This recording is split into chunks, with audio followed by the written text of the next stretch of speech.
Yo, what's going on, everybody? Welcome to another System Saturday with Ski Profit. What we do here, we look at what's in the database, see what we can find, and just make sure it checks out. It makes sense what we're looking at. So I do have to mention I've won. We've been profitable the last 7 days in a row. So we'll try to make it 8 days in a row here today. I will share a couple plays. But if you do want to be involved in everything I have going, I have a 4-pack up and available at wagertalk.com. So you know where to find it if you want every play I'm making today. For System Saturday, we will start with Toronto Raptors and Washington Wizards. And we're going to look at a side in this game. And let's look at the system first here. So system says, since 1996, road favorites of less than 9 off of a loss who are not on the front end of a back-to-back. They are 10-2 straight up and against the spread in a quick revenge situation during the regular season / after All-Star break. So quick revenge situation is within 4 days. And what this is telling me is these are all conference games, by the way. I didn't even have to type that in. These are all conference games. So these situations where they do these quick turnaround revenge games, it's usually the games that matter, right? I mean, it's down the stretch. That's why we look at after All-Star break, because everybody's going to care just a little bit more, and teams are jockeying for playoff position. And like we just said, these teams played the other day.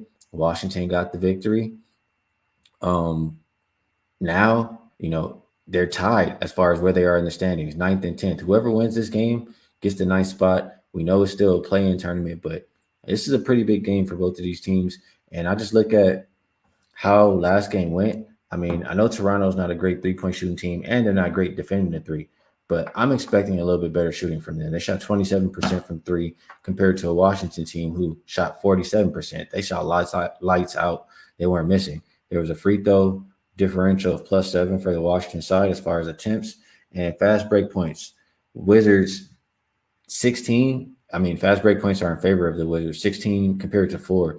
So I know, like I said, the Raptors are not the greatest defending the perimeter, but they can do a better job just on defense in general. They're a top 10 team, top 10 defensive rated team post All-Star, and I think of them to be a better defensive team than they've been showing. So I'm just looking at some of the quotes here, and that's what I'm hearing. Jakob Pertl says, we've got an all 5 player. I'm sorry, this quote is worded weird. Let me just get it here. We've got to be all 5 players dialed in for the whole possession on defense for more possessions of the game. He also says, we just let up a little bit too much, gave up runs to them that we just can't allow.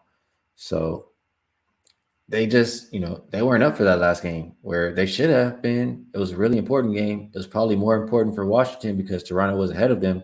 But, I mean, you can't play like that again here. So I think they give the effort.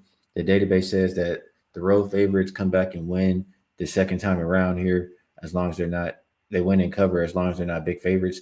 At the current price, -2, -130, I think the best way to play it is just asking them to win. So I'm betting the Raptors on the money line in this matchup.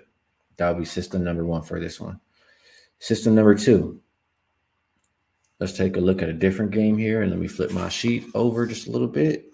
We will go Philly and Milwaukee, and let's take a look at this system here. It says, dating back to 2016, the under is 11-0 post All-Star when 2 elite teams, and when I say 2 elite teams, that means higher than 60% win percentage. So when 2 elite teams play in conference but not in division with a total higher than 227. It says the average total was 232, and they stayed under by 7.82 points per game. So I'm looking at this, and it makes sense, right?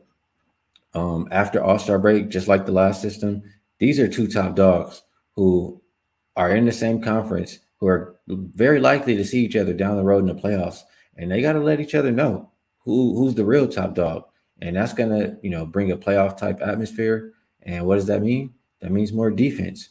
You look a little bit further. It's went under the last 2 meetings anyway. Phillies went under 4 of their last 5 games. I know Phillies went under 8 of their last 10 conference games. Milwaukee's went under 8 of their last 12 games in general.